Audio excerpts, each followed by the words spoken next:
सभी छात्रों को नमस्कार। समाजशास्त्र विषय में हम पढ़ रहे हैं परिवार। हमने परिवार की अर्थ, परिभाषा एवं विशेषताएं पढ़ी, फिर परिवार के उत्पत्ति के सिद्धांत पढ़े, जिसमें ब्रीफाल्ट का सिद्धांत, मातृत्वात्मक सिद्धांत, एक विवाह का सिद्धांत आदि पढ़े। और आज हम पढ़ेंगे परिवार के प्रकार, टाइप्स ऑफ फैमिली। संख्या के आधार पर हम परिवार को 3 भागों में बांट सकते हैं। पहला है केंद्रीय परिवार या नाभिक परिवार, दूसरा है संयुक्त परिवार और तीसरा है विस्तृत परिवार। वहीं निवास स्थान के आधार पर हम परिवार को 6 भागों में बांट सकते हैं। पहला पितृस्थानीय परिवार, मातृस्थानीय परिवार, नवस्थानीय परिवार, मातृपितृ स्थानीय परिवार, मामा स्थानीय परिवार एवं द्विस्थानीय परिवार। वहीं अधिकार के आधार पर हम परिवार को 2 भागों में बांट सकते हैं। इसमें पहला है पितृसत्तात्मक परिवार और दूसरा है मातृसत्तात्मक परिवार। वहीं वंश नाम के आधार पर हम परिवार को 4 भागों में बांट सकते हैं। पितृवंशीय परिवार, मातृवंशीय परिवार, उभयवाही परिवार एवं द्विनामी परिवार। वहीं विवाह के आधार पर परिवार को हम 2 भागों में बांट सकते हैं, एक विवाही परिवार एवं बहुविवाही परिवार। बहुविवाही परिवार को भी हम 2 भागों में बांट सकते हैं, बहुपत्निक परिवार एवं दूसरा है बहुपतिक परिवार। वहीं बहुपतिक परिवार को भी 2 भागों में बांटा जा सकता है, भातृबहुपतिक परिवार व अभातृक बहुपतिक परिवार। और परिवार के अन्य प्रकार भी हैं, जिनमें जन्म मूलक परिवार, प्रजनन मूलक परिवार, समरक्त परिवार, विवाह संबंधी परिवार, ग्रामीण परिवार एवं नगरीय परिवार। यह प्रमुखतः परिवारों के प्रकार हैं। उसी आधार पर जो संख्या के आधार पर भी हम परिवार को डिवाइड कर सकते हैं। केंद्रीय परिवार या नाभिक परिवार या न्यूक्लियर फैमिली, यह परिवार का सबसे छोटा रूप है।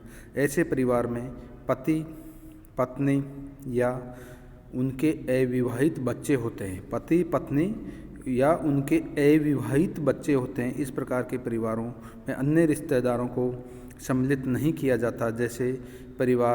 ऐसे परिवार आधुनिक औद्योगिक समाजों में विशेष रूप से पाए जाते हैं। दूसरा है संयुक्त परिवार यानी जॉइंट फैमिली। विस्तारित परिवार के एक विशिष्ट रूप जो विशेषतः भारत के हिंदुओं में पाया जाता है को संयुक्त परिवार की संज्ञा दी जाती है। यह निकट रक्त संबंध और संयुक्त आवास पर आधारित एक से अधिक प्राथमिक परिवारों का संगठन होता है। प्राथमिक परिवारों की अपेक्षा पीढ़ियों की अधिक गहराई होती है। सामान्यतः इसमें 3 या अधिक पीढ़ियों के व्यक्ति रहते हैं। इरावती कर्वे ने अपनी पुस्तक किनशिप ऑर्गेनाइजेशन इन इंडिया में संयुक्त परिवार की परिभाषा इस प्रकार दी है कि कर्वे के अनुसार एक संयुक्त परिवार उन लोगों का समूह होता है जो साधारणतः एक ही भवन में रहते हैं, जो एक ही रसोई में बना हुआ भोजन करते हैं, जो संपत्ति के संयुक्त स्वामी होते हैं, जो सामान्य पूजा में भाग लेते हैं और किसी न किसी प्रकार एक दूसरे से रक्त संबंधी हैं।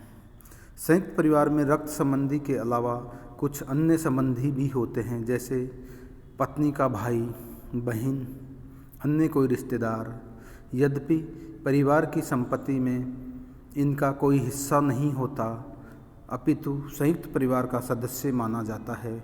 सामान्य निवास, सम्मिलित संपत्ति, सामान्य पूजा तथा धार्मिक कर्तव्य, बड़ा आकार, सहयोगी व्यवस्था, कर्ता का सर्वोच्च स्थान, सदस्यों में एक निश्चित संस्तरण, स्थायित्व आदि संयुक्त परिवार की प्रमुख विशेषताएं हैं। I.P. देसाई ने सौराष्ट्र प्रांत के महुआ कस्बे के अध्ययन के आधार पर संयुक्त परिवार को परिभाषित करते हुए कहा है कि हम उस गृह हाउस होल्ड को संयुक्त परिवार कहते हैं जिसमें एकाकी परिवार से अधिक पीढ़ियों के अर्थात 3 या अधिक पीढ़ियों के सदस्य रहते हों और जिसके सदस्य एक दूसरे से संपत्ति, आय और पारस्परिक अधिकारों एवं दायित्वों कर्तव्यों द्वारा संबद्ध होते हैं। डॉक्टर देसाई ने संयुक्त परिवार के लिए सामान्य पाकशाला यानी रसोई एवं समूह के सदस्यों की संख्या को आवश्यक नहीं मानते। उनके अनुसार पीढ़ियों की संख्या, गहराई, सम्मिलित संपत्ति और आय और परस्पर कर्तव्य परायणता संयुक्त परिवार के लिए आवश्यक है। पीढ़ियों की गहराई से उनका अभिप्राय ऐसे परिवार से है जिसमें दादा, पिता और पुत्र 3 पीढ़ियों या इससे भी अधिक पीढ़ियों के सदस्य एक साथ रहते हों। कुछ अध्ययनों में संयुक्त परिवार को तथा के साथ मिलकर रहने व खाने वाले परिवार समूह कहा गया है, लेकिन ऐसे संयुक्त परिवार भी पाए गए हैं जिनका साझा चूल्हा तो होता है लेकिन वे एक साथ एक स्थान पर नहीं रहते। इसके विपरीत ऐसे संयुक्त परिवार भी है जहां परिवार में सभी सदस्य एक घर में रहते हैं लेकिन उनकी रसोई अलग होती है, परंतु सामान्यतः सहभोज परिवार के सदस्यों के साथ मिलकर खाना और सामान्य आवास संयुक्तता के आवश्यक घटक माने जाते हैं। कुछ विद्वानों ने कोई परिवार सह आवासी है या सहयोगी है इस पर विचार किए बिना संपत्ति के संयुक्त स्वामित्व को संयुक्तता का आधार बताया है। संयुक्त परिवार का निर्धारण करने में यह कानूनी दृष्टि से सबसे महत्वपूर्ण एवं निर्णायक कारण है। F.G. वेली एवं T.N. मदान जैसे समाजशास्त्रियों ने संयुक्त परिवार शब्द के प्रयोग को नातेदारों के उस समूह तक सीमित रखा है जिनका संपत्ति पर स्वामित्व बनता है। इसे सहदायवादी परिवार भी कह सकते हैं। वहीं विस्तृत परिवार है एक्सटेंडेड फैमिली। विस्तारित परिवार में प्रारंभिक परिवार के सदस्यों के अतिरिक्त कुछ निकट संबंधियों को भी सम्मिलित किया जाता है। इस प्रकार के परिवार में 2 या 2 से अधिक पीढ़ियां साथ साथ रहती है तथा एक लिंग पति अथवा पत्नी की ओर से की सभी विवाहित संतानें उनके जीवन साथी तथा परिवारों द्वारा बना होता है। उदाहरण के लिए एक विस्तारित परिवार में दादा दादी, उनकी अविवाहित संतानें, विवाहित लड़के, उनके जीवन साथी तथा संतानें सम्मिलित होती है। विस्तारित परिवार वस्तुतः संयुक्त परिवार का ही वृहद रूप है। निवास के आधार पर पितृस्थानीय परिवार, यदि विवाह के बाद पत्नी अपने पति एवं पति के माता पिता के साथ रहने लगती है तो उसे पितृ स्थानीय परिवार कहते हैं। हिंदुओं, मुसलमानों एवं भील, खड़िया तथा कई पितृवंशीय परिवारों में यह प्रथा पाई जाती है। मातृ स्थानीय परिवार इसके विपरीत जब विवाह के उपरांत पति पत्नी के माता पिता के निवास स्थान पर रहने लगता है तो उसे मातृ स्थानीय परिवार कहते हैं।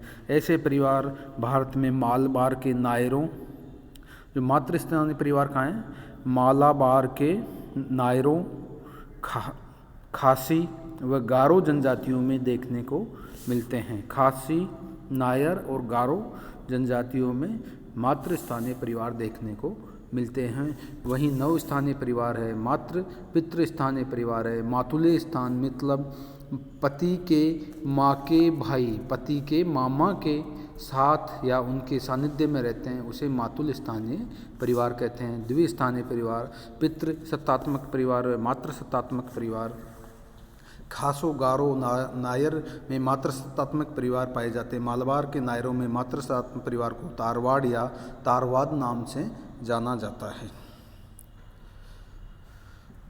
कपाड़िया के अनुसार आधुनिक युग में तारवाड़ के स्थान पर तवाजी छोटे परिवार का विकास हो रहा है। तवाजी उस पारिवारिक इकाई को कहा जाता है जो एक स्त्री, उसकी संतानें तथा वंशजों से बनता है। आज के लिए इतना है। Thank you.